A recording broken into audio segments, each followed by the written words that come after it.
Welcome to the December 4th edition of the Go Fast and Win podcast, powered by the Sharp Plays and TSP Live. Well, folks, hope you had a great Thanksgiving. We did not have an episode last week, so coming up this week, got some questions that have built up. I'll dive into those. I'm going to discuss the action in the conference championships, not all the games, just the games that are having some sort of material action back or forth one way or the other. And then I'm going to get into my handicapping game of the week of the year. 5-6 on the season. Got to get the win this week, back to 6-6. Only a couple weeks left to get into the green with my handicapping game of the week of the year. As Christmas week, there will not be an episode, and the podcast will go on break until March Madness begins, probably conference championship week for college basketball. I'll be back to cover that action throughout March Madness.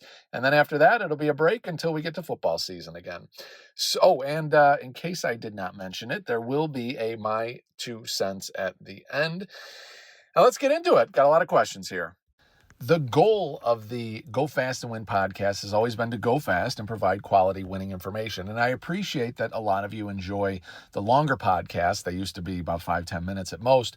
Now we're getting into, 30 or 40 minutes here or there. If there aren't any major topics to discuss, I'm going to just fire through questions. I'll fire through the topics for that day, get you in and out as quick as possible. Sometimes it's not possible. Today it might be. We're just going to go rapid fire on some questions. So the first one that came in was, is it a good idea to bet more on sports that have better liquidity? For example, if you're trying to bet a college basketball total at around 11 a.m. Eastern time in the morning, you're going to have a hell of a time getting down anything more than maybe $2,000 or $3,000 at your book, if that, let alone spreading it out. Yes, you could get maybe $10,000, $20,000 spreading it out, having a couple, multiple accounts with friends or family, that sort of a thing. But it's a big difference compared to NFL, where one book will probably give you at least $10,000 or $20,000 immediately early in the week. And most books come game day will gladly take $50,000 or more on an NFL game. So given that there's better liquidity in a sport like NFL, is it better to bet more on NFL angles out of TSP Live than you do on college basketball angles? The question or the answer is yes. I mean, it's not, but there's a lot of caveats. Like anything in gambling, everybody is different. I can lose a certain number of units on a given day and not even think twice about it, get up the next day, move forward. Other people get absolutely fucking crushed, miserable, in the abyss. And, if you're that person, no, you shouldn't bet more. You're probably already betting way too much for what you should be betting. But if you're a professional bettor, which is, and I'll get into that a little bit later about the changes in TSP Live, but if you're a professional bettor, then if you have a positive edge at something, technically the more money you get down on that, whatever it is that you have an edge on, if it's props, if it's a certain sport, whatever, the more money you get down, the more money you're going to make. And that's why I always list the ROI for the different content. And ROI is different from bankroll gain. ROI tells you how much of the risk that you put in play on an angle do you get out. So if you're a $1,000 bettor, and you place 5 NFL bets, that's $5,000. Let's take VIG out of it for a second. Just pretend you did $5,000. So you have $5,000 of total risk, $1,000 times 5 bets, and your ROI is 10%. You're expected over those 5 bets to make $500 in profit. And obviously this moves up and down because, sometimes you bet $5,000, you make $5,000, but other times you bet $5,000, you lose it all. So the shaking out of all those wagers over an entire year works out to your ROI. Your ROI at 10% is going to give you $500 back on that $5,000 of action. Now, if instead you have a 10% ROI when you're betting NFL and you decide instead of $5,000, you're going to put $500,000 down in action on these angles, then on each angle or as a whole, whatever, let's pretend $100,000 on each bet is $500,000 and your ROI is 10%. Well, now you're making $50,000. So the math is there. It's simple math. If you are profitable in a sport, to bet more that works with your financial situation, of course, is well within the realm of normalcy of a betting strategy. The question is, can you handle it? Do you really have a bankroll that would support a $10 million bankroll that theoretically then would support you putting $100,000 down on an NFL game. If your bankroll is $50,000, well, you probably shouldn't be putting $100,000 on an NFL game regardless of your ROI, because you're never going to survive the variance. There's going to be times, and this is what throws everybody when it comes to professional gambling. Anybody that comes in, and I often call them idiots and stuff like that, and usually it's just because they're acting douchey. If you don't understand, that's a whole different story. It's not really an idiot, it's just not educated on the topic yet. So, little PSA for the day. Anyways, the issue that people fail to grasp is you can be hitting 57% on your bets. You can have an ROI of 10, 12, 15%, but that doesn't prevent you from having an 0-10, 0-15, even an 0-20 run in your betting on those same angles. It's just the volatility of sports betting. You can't have 8-2, 9-0, 10-0, 12-0 runs here and there and not expect to also have the counter to that. The benefit is that over the course of a year, you win more than you lose as a professional bettor. That's the positive, but that doesn't mean over a 10-game stretch, you're never going to go 0-10. And until you grasp that, you're always going to be tortured by professional sports betting or sports betting as a whole, because you're going to be like, the Sharp Plays is allegedly this winning gambler and their team is making 9% ROI or whatever else. And then you see an 0-10, you go 0-10 streak and you go, well, this guy's full of shit. Okay, but that's just how it goes. Anytime you zoom down into a small part of the year, you're going to see some awful runs, just like you can zoom and find some great runs too. So now that I've spieled all that out there, I hope that helps you to, at least to say that, yes, it is feasible and it is within reason and mathematics to bet more on sports with better liquidity where you can get that action down. But there are a lot of caveats. One, you have to make sure you can handle that action. Two, you have to make sure you have a consistently profitable ROI in that sport. Otherwise, you really risk some volatility there. And then it's deciding what sort of increase works for you. If you're $1,000 bettor, jumping to $100,000 per game in NFL probably isn't a smart idea. But if you're $1,000 bettor in college basketball and you're trying to, maximize NFL, doing $2,000, $3,000, $4,000, even $5,000 in NFL isn't out of the realm. There are professional bettors who will wager 5% of their bankroll on a game. So I would tend to say you probably want to keep it around 2 units, 3 units. So in this case would be 2,000 to 3,000, but again, it is up to you, and everyone's comfort level is different. The next question that I got was, are there better states for being a sports bettor? And really, it comes down to book availability, and it comes down to, do they have state income tax or not? Because obviously, if they don't have state income tax, you're keeping more of your money. So the no state income tax states would be Alaska, Florida, Nevada, New Hampshire, South Dakota, Tennessee, Texas, and Wyoming. Out of those, of course, Nevada stands out because, one, they don't have state income tax, and they have a plethora of sports books that you can go to and wager at. If Venetian kicks you out, you can go over to BetMGM at one of their sports books. You can go to Circa. So obviously, Nevada is the clear choice. After that, then it really comes down to your choice and looking at what books are available, what books are coming soon, and where it's located, with your family and things like that. But those would be the primary states that you'd want to look at for sports betting. The next question is something I talked about a little this week, and it is, a lot of people asked, why do books allow access to the information that the Sharp Plays puts out? So the Sharp Plays is putting out, group buys, and we get odds makers report, and we get known better information, all this other intel that comes out of a couple sports books offshore. Why in God's name would they allow us to get that information out there if we're going to use it against the sports book? And the answer is outrageously simple. And it is that most of you listening to this could get content that wins 70% of the time, and you'll still find a way to lose money at the end of the year. And that's not anything personal towards you. It's not intended to be rude or something like that. It's just the fact of the game. People have trouble maintaining bankroll management. People let their emotions take control. They get into situations where you are having a good week and you're up 6 units, let's say, and then you go 0-2 and you're like, shit, I loved being up 6 units this week. I want to get that back. So I'm going to bet 2 units on the next game and get back, even though it's not really even that good. Maybe it's just a Hermes late release, which they grind a profit, but they're hardly high percentage selections.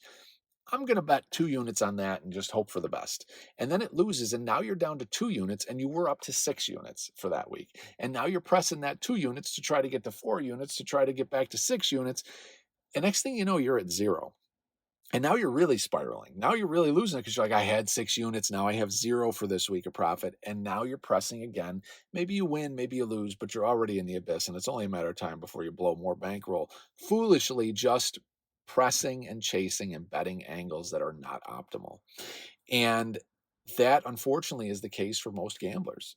Anytime we get to the end of the year and we're talking about the performance for the year, I always get people messaging going, okay, next year I'm just going to follow the Sharp Plays count. I'm just going to follow Portfolio. I'm just going to follow Hermes because this year I went off the rails. I did this. I followed this guy. I went over here. I had a different strategy. I was working on my own model, whatever it is.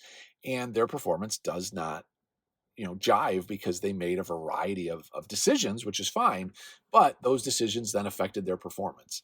And that is why there's very few people that are professional gamblers, because you have to have tremendous discipline. You have to be able to sit there and lose 6 units in a day, let alone a week or pressing and chasing, but lose 6 or 7 units in a day and be able to just immediately shut it off, not have any compulsion to press or chase, and be just fine resetting and getting back in the game the next day. Very few gamblers can do that. When you can do that, yeah, you're really on the road to being a professional, because now you're doing the one thing that the books use against you, and that's emotion. And I would hope that with everything that I've said in bankroll management, that these ideas get into people, because this makes the difference. If you do nothing different, but just become a disciplined bettor, even if your picks hit 50%, you are going to have more money in your pocket at the end of the year than you otherwise would. And I guess I would close with saying that, in addition to everything that I just said, the main thing that you have to understand is that if you are a professional bettor, obviously that would then mean that you have an edge against the house because you're making money. If you're a professional bettor that loses money, I don't really know if that definition would apply. So if you're a professional bettor, you're making an income at it, you have a system that grinds profit over time. If you're losing in a given day, in a given week, you got to calm down. You have to disconnect from that emotional feeling of having to get back even immediately. If you are a professional bettor making money, you're going to get the money back. Even on a day where I would lose 10 or 12 units, let's say it's a crazy day, nothing goes right, I lose 12 units, I didn't press or chase, I just had a lot of action out there and it all went down. Yeah, that sucks. And unless I hit a parlay or something like that, it's not coming back, in a day or two, probably. So you have to, though, tell yourself, I've been doing this for however many years, and the losses always come back. So it sucks. I lost. I'm not happy about it. But I know that over time, that money is going to come back to me. And why sweat it? Why try to get it back today? And if your reason for getting it back today is because you have bills to pay or something else, you're already lost. And I don't mean this as a mean thing or negative or anything like that. But if you're betting this week to pay bills for this week or the week before or next week, it's never going to work out. Scared money does not make money. And if you are playing with scared money because you need it to pay bills and stuff, you have to stop now. It's never going to end well. You're always going to be the hamster in the wheel. Yeah, some days and weeks it's going to work out and you're going to pay all your bills, you're going to pay some credit cards down, whatever. But for the most part, you're never going to get ahead, because the good weeks you're spending all that money, and the bad weeks you have no money to manage yourself. It leads nowhere. So I would hope that, knowing that the books want you to be an emotional bettor, knowing that you're a plus EV bettor, you're an advantage bettor, so you're always going to make money over time, that when you have that emotion rise up, just take a break. There are more games. There's another day. There's another week. There's another month. If you're having a shitty start to a month, take the fucking month off. If if you can't take the month off, then that means you need to reassess your financial situation, because you may not be in a position to be gambling in the first place. Even professional bettors do not take their earnings from one month and pay bills and whatever. They have they have a bankroll for gambling, and then they have cash on hand, which pays their bills and everything else. And that allows them, and this is something I will get into in another episode when I do what it takes to be a professional gambler and all the ins and outs. It's just going to be an episode about professional gambling. That'll come in the future, probably 45 minutes to an hour. I'll try to cover all the topics inside and out. But one of the things that you want if you are a professional bettor is you have to have finances, money, etc., set off to the side, separate from your gambling, that pays your bills, that covers any expenses that comes up. You never have to touch your bankroll for income or for bills. If you can do that, then you're structured properly to be a professional gambler. If you have to dip into your betting bankroll to pay bills, or you need your betting income to pay bills immediately, you're in a bad situation and it's only going to get worse. The last question that I got was, how do we pick the first touchdown props that go out on Telegram and Twitter? And it's very difficult to explain in full because you look at every team and you try to gauge their style and what their plan will be when they get into the red zone. And I look at how their red zone offense operates. There aren't as much as it used to be where you're getting a 50-yard touchdown pass or even a 30-yard touchdown pass.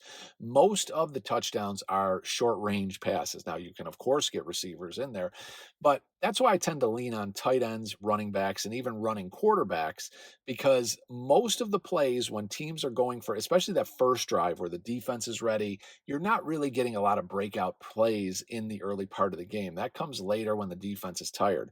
So early on in the game, it's usually short yardage situations in the red zone that are creating these first touchdowns. So that leans already to running backs, tight ends, and running quarterbacks versus getting any receivers in there. Of course, receivers can score. It happens all the time.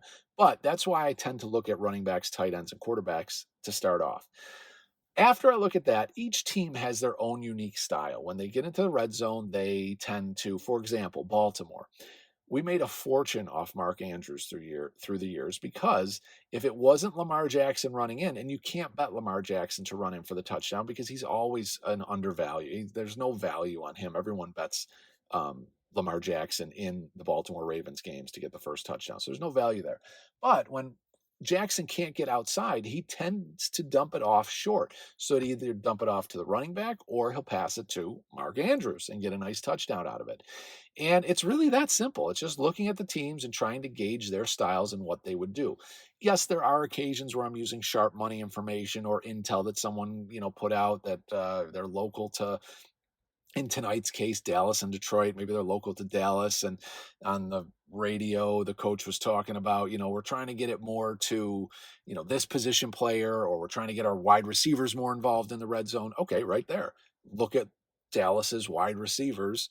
And if you think, okay, they're the underdog, that's going to be a value. Dallas's receivers, okay. CeeDee Lamb is probably going to be the main target if people are betting Dallas's wide receivers. So I will look at the other Dallas wide receivers because there's probably going to be some really good value there. That's what I'll take a shot on. Of course, it doesn't win all the time, but when these things are paying 15, 20 to 1, even 11, 10 to 1, you don't need to win that many to make some money. So, looking to value, eventually that value grinds out. Yeah, we won Juwan Jennings last Monday night, but then nothing on Thursday, nothing on Sunday, nothing this past Monday, so you get those droughts, but then you connect with one of the value plays again and you're right back in it. So it's nothing exciting. It's no grand recipe. It's simply looking to the underdog first. And do I feel comfortable betting on that team? Do I feel they have a possibility of getting the first touchdown? And if so, then I envision what is their strategy? Who is their go-to guy or guys when they get in the red zone? And I handicap that out, and then I look at the prices, and then I select who I think is the best value, and away we go. Before I dive into any of this information that I want to discuss about taxes, because I had talked about that in early questions, said I would touch on it, so I'll do that now. But please consult with a licensed accountant, a licensed financial professional before you do any sort of tax stuff on your own.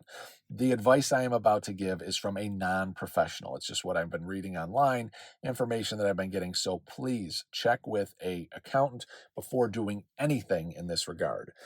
And where I'm going with this is I know a lot of you are interested with the 90% deduction that the government has put out, where if you win 50,000 and you lose 40,000 next year, you can only deduct 36,000 of losses, not the full 40,000. So you actually have a net gain of 14,000, even though 4,000 is some sort of phantom income that you didn't really make, but they're just not letting you deduct the full amount. My belief, and I have to get further information on this, and even when I get further information, you still have to check with your accountant on it, is that if you are wagering with something like Kalshi or Polymarket, where it is an exchange versus a sports book, and in the case of both of those, they are actual financial contracts similar to an option. If you're I guess you can't even use the word wagering. If you're trading with those companies, then your winnings become capital gains, your losses become capital losses, and you would be able to deduct 100% of your capital losses. And again, something I have to check out. There's a possibility, because of how capital gains and capital losses work, you can carry capital losses forward. So if you lose 20,000 this year and you win money next year, that 20,000 could be carried into next year, so that when you win next year, you can use that 20,000 plus your losses for that year. And it's similar to how taxes work when it comes to stock trades.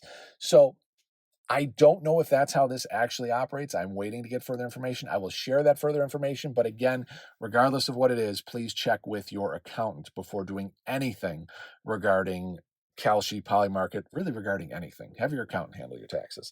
So that's what I wanted to cover here. I know it's been a big popular question. Forgot to throw that in. And with that, let's dive over to the conference championship discussion and what's going on in those betting markets. The market breakdown for this year's conference championships is brought to you by CitadelComputing.com.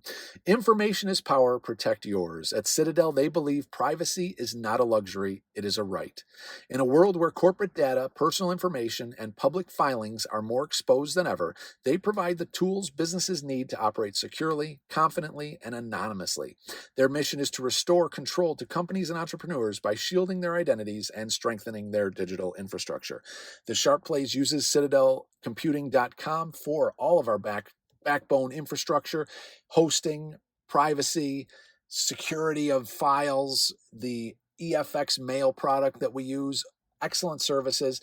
As I said, I would be honest, in these reviews and these advertisements, they are pricey, but they are one of the best services we've ever used. If there's ever anything we need, we use the virtual assistant service.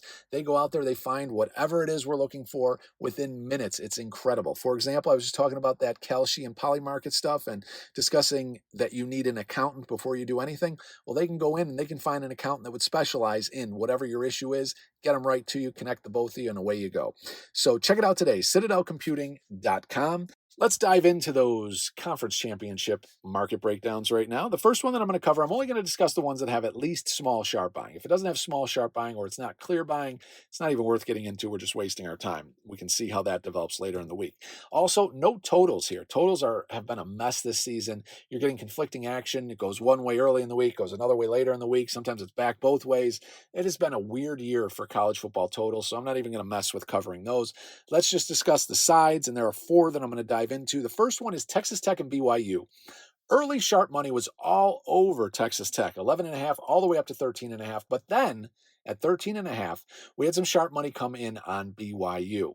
The sharp money on BYU is small. The sharp money on Texas Tech right now is far greater, but it is at 11.5 up to 13. So at the current price, the sharp side would be Texas Tech minus the 13. Mixed public money on this one. There's three books that I can look at, and each book almost has something different. One book is 50-50 on this. One book leans to BYU small. The other one leans to Texas Tech small. So it's tough to get a clear picture on what is the true true public buying here. The true sharp buying is clear. 13 and below, it's Texas Tech. 13.5, it is BYU. But public buying is very mixed on this one. I will say there is a conspiracy theory angle at play here, and it's just something that I'm discussing that I've seen in past years. The NCAA is getting a lot of shit because BYU is not in the college football playoff ranking. Obviously, they could get in here by winning over Texas Tech.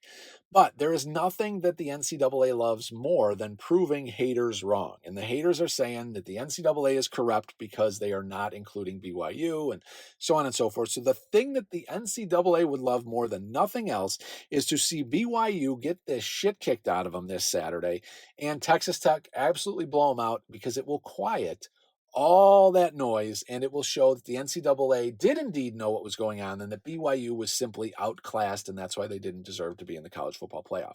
So if you believe the conspiracy theory, then Texas Tech is also your play here, because the NCAA is going to want Texas Tech by 20, 30, 40 points to make a real statement that BYU should not be there.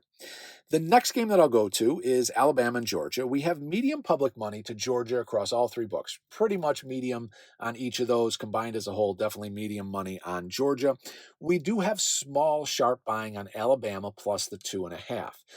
Obviously, sharps would love to get that, like Alabama, would want the +3, but that's also probably why you're seeing sharp money dropping at +2.5, because they know that the books know that sharps want Alabama +3, so they're not going to get Alabama +3. The only way you get Alabama +3 in this market is if you have massive sharp buying come out late on this game and drop on Georgia. Then the book is going to move to 3 to get some sharp money on Alabama coming in, more than likely to help balance out the leverage they have on what they see as could be potentially the sharp side in Georgia based on late sharp money that could come in. So that is a market dynamic that still has yet to develop, but that is probably the only reason you would ever see Georgia -3. So if you see Georgia -3, just know either a large group or a mass flow of sharp money came in on Georgia to allow the +3 for Alabama and the sharps to jump on that one. The next one that I'll go to is Virginia and Duke. Very interesting game here. Virginia is the heavy public choice in this one. But as TSP Live subscribers know, Duke has been the sharp darling this season. Now, there is no material money on Duke yet. So why am I covering this? Simply because of the sharp darling angle. This line has slowly been creeping up. I'm waiting to see on Saturday if sharp money all of a sudden comes in hard on Duke, and we see this go from 4.5 at some places and 4 down to 3, 3.5 in that area. Definitely would signify that the sharps haven't given up on Duke, and it's been amazing this year. Sharps have consistently been on Duke. It hasn't always delivered, of course, as we unfortunately know, but I think they've seen some value under the hood here. And one way to really show that the value that Sharp saw was actually here is for Duke to win this game outright. So I'd love to see the Sharp case finally be made for Duke being a Sharp darling and they get the outright win. We'll see what happens this weekend, but no Sharp money in this one, but I'm just pointing it out because Duke was a Sharp darling all season. Line has been going up. It's getting more lucrative to take Duke. So we'll see if Sharps come in on that one. It's definitely one that I will be covering. The last game that I'll cover is heavy public money on Ohio State, -4 over Indiana. Public all over Ohio State. They're thinking Indiana is outclassed. This could be a spot where, even though Indiana has a strength of schedule issue and a lot of people are putting down, who they had to beat to get this number 2 ranking, this could be the spot where they justify their position and either lose by 3 points, thereby covering, that helps the books, or where they win the damn game outright and really throw a shocker into things. So I could see either way here. I'm not taking anything in this. I would like more sharp direction because right now you have early sharp money took the dog here, but there's been no follow through since. And I do not like games where there's no sharp follow through. Even if there's early sharp money, even if it's big early sharp money, I want to see follow through at a worse price to show that there's substantial value. And I'm not seeing that now. So I'm going to hold off on this one. But early sharp money is Indiana. Heavy public money is Ohio State. And I think that everyone is looking at or overlooking, that's why there's so much money on Ohio State, that maybe Indiana under the hood, even despite their strength of schedule, is a quality team. So that's going to do it for the conference tournament, or excuse me, the conference championship. I'm already getting ready for March Madness and the conference tournaments. The conference championship games this weekend. And the next up, let's get to the My Handicapping Game of the Week of the Year and get a win there finally. All right, folks, it's time. The My Handicapping Game of the Week of the Year. We're 5-6 on the season. Time to get a win. I want to close this out in the green before we get to the Christmas break. So let's do it here this week. My Handicapping Game of the Week of the Year is sponsored by Profit X. Don't forget to use the referral code TSP when you're signing up, either in the app or on their website. Profit X is a sports betting exchange, not a sports book. So you're not playing against the house, you're playing against other players. Now you might think, oh man, I don't want to take money from other players. Fuck them. If they're not in TSP Live and getting good intel, it's on them for not educating themselves. So you get out there, you take advantage of the juicy prices that they're giving you and grab whatever you can get, because Profit X has some really juicy prices. There are multiple occasions each week that I'm finding a better price on Profit X than I could get anywhere else in the market. Now, the catch, as I said, I would talk about the positives and the negatives of these companies that are sponsoring. The negative here is that market liquidity can sometimes be an issue depending on the sport and depending on your wager level. If you bet $1,000 or less, there's a very good chance you'll be able to get your action down at Profit X without a problem. If you're betting more, you may still be able to get your action down. It'll depend on the sport, and you may have your order open for a little bit before it gets filled. But you would be surprised at what you can get filled at Profit X. Even if their current liquidity is maybe $1,000, you can put your order in for $5,000, and it'll just sit there, and you'll keep gobbling up everybody on the other side of it until your order is full, and then you'll move on.